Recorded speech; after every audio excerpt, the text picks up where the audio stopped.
Okay, so this part right here, it's a little confusing. I hope I don't lose anybody. This is how the Fair Debt Collection Practices Act describes the entire validation process.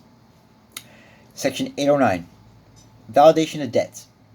Paragraph A. Within 5 days after the initial communication with the consumer in collection with any debt, a debt collector shall, unless the following information is contained in the initial communication or the consumer has paid the debt, the debt collector shall send the consumer a written notice containing 1. The amount of the debt. 2. The name of the creditor to whom the debt is owed. 3.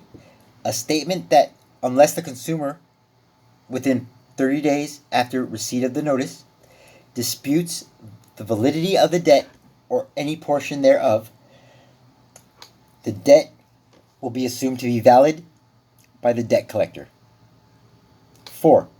A statement that if the consumer notifies the debt collector in writing within the 30-day period that the debt or any portion thereof is disputed, the debt collector will obtain verification or judgment will be mailed to the consumer by the debt collector, and a statement that upon the consumer's written request within a 30-day period, the debt collector will provide the consumer with the name and address of the original creditor, if different from the current creditor. B.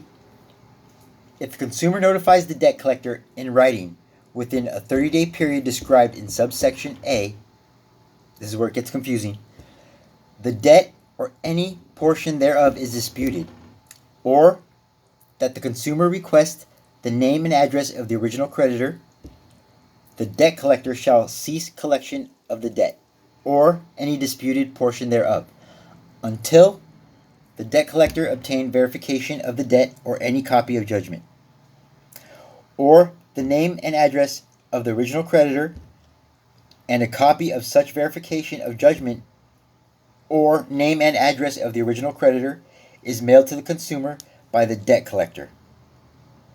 Collection activities and communications that do not otherwise violate this title may continue during the 30-day period referred to in subsection A, unless a consumer has notified the debt collector in writing that the debt or any portion of the debt is disputed, or that the consumer requests the name and address of the original creditor.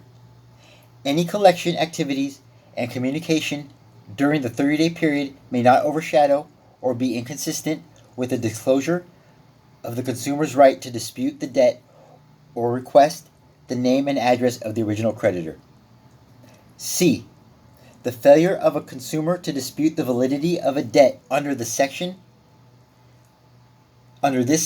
may not be construed by any court as an admission of liability by the consumer. D. A communication in the form of a formal pleading in a civil action shall not be treated as an initial communication for the purposes of subsection A. E.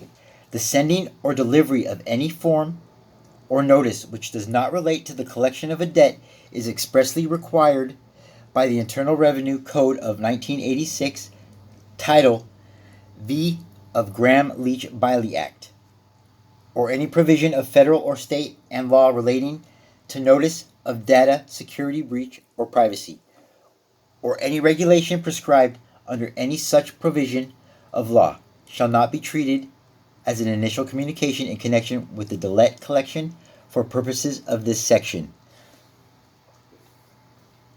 End of book.